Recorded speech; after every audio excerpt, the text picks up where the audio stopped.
What's up, guys? Today we're going to be replacing a cam sensor on a 2001 Honda Civic.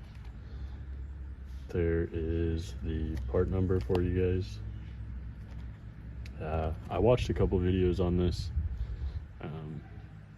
I'll leave a link below to the first one that I saw that was the most helpful for this step-by-step on how to do it. It's fairly simple this way. I've already done it. It takes about 10 minutes maybe. There's a little bit of finesse involved, but let's get into it. So first of all, you are going to have your power steering pump in the way, so that has to be removed. You might have some AC lines as well.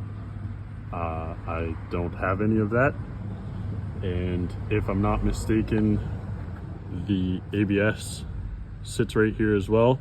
So if you have ABS, might make this job a little bit harder. Lucky for me, I don't have it. So the first thing is going to be 3 10mm bolts. When I swapped this motor, 2 of them broke, so there's one there that you'll have to get, and then there's one down in there as well, and there should be one right underneath this plug there. I've already taken that one out just because I've already done this. After you get those out, next step would be to take off this little cover to access the actual position sensor. All it is a rubber grommet, so it comes off pretty easy, and unplug it. Should just be a little push tab on the bottom of it. Get in there pretty easy. Just tuck that away for now. You don't need any of that. So getting this cover off might take a little bit of finessing and whatnot. It's just a bitch because it all just sits right up in the top here. Try not to break it. Try and pry from the right side there. From what I've found, it comes off a little bit easier. So let's get to that. Should be able to just pop it right out, to be honest. Some of these, I've pulled this off a couple times, so it comes off pretty easy for me.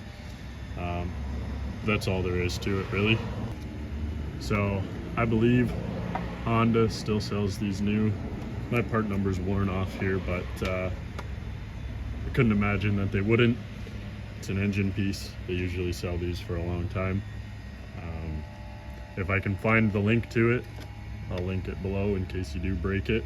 You see mine's been pulled off a bunch of times, so it's got some scuffing on it going all the way around, but yeah. So this is just a better angle of it without the cover on. That's the actual sensor there. It's about I think it's a 10mm. Nothing too crazy.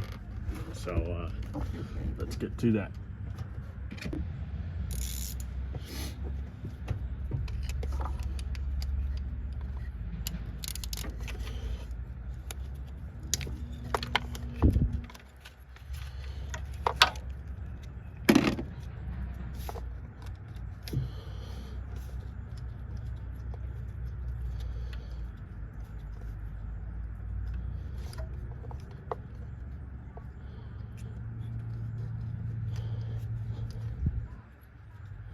So I'm just sticking my finger in there so I don't lose the bolt. There it is. Just a little 10mm.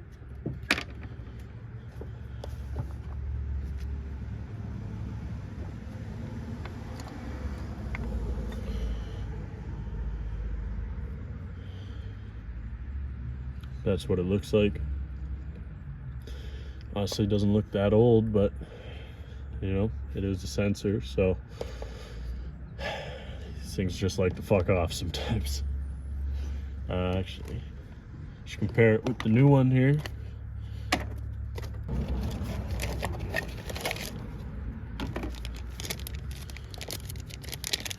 So I picked this up for I think $45 Canadian at my local car quest here.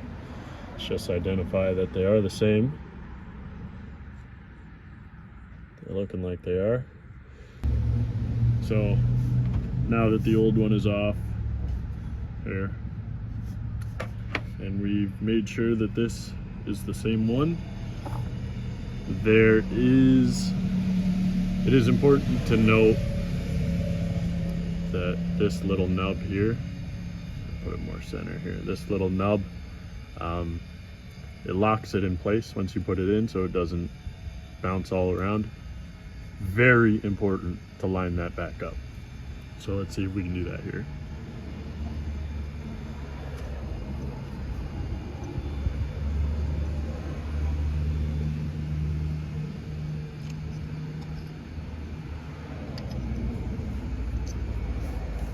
I might have to move you guys to a better angle. So now we're going to be putting this back on. This plastic piece right here is the reason why a lot of people will just remove the valve cover instead.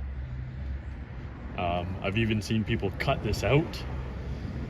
I mean, I don't really understand why, because for an extra couple minutes this goes right back in. So the first step is to take this left side and you want to kind of tuck it down in there. If you look, you'll see this ledge right here. This has to go underneath there. So what you'll do is you'll just push it down pretty far, and as this side is pushed down as far as it can, you're going to want to push this over so that this ledge disappears under there.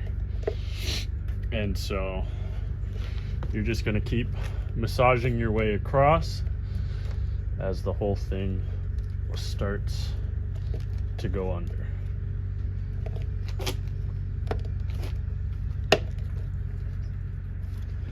And just like that.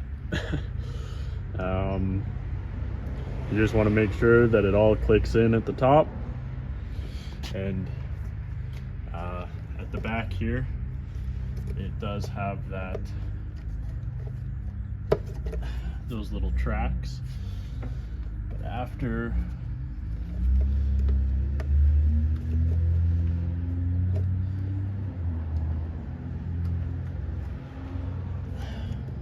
those are all lined up, that's pretty much it. Just plug everything back in.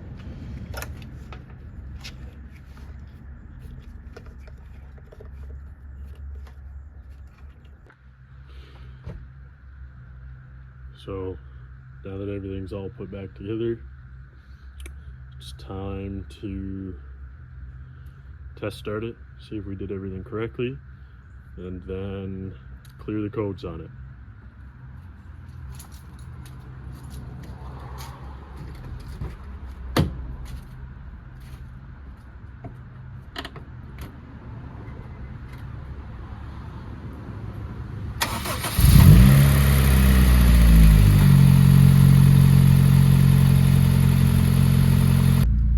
So I got all O2 sensor codes, but I did already clear the codes from the other day. I haven't driven this car in a few days because it was throwing me in limp mode because it was tripping up over the sensor we just installed.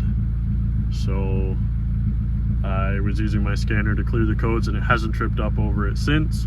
But since I got that code, I thought I should probably just replace this. Let's just clear those codes anyways.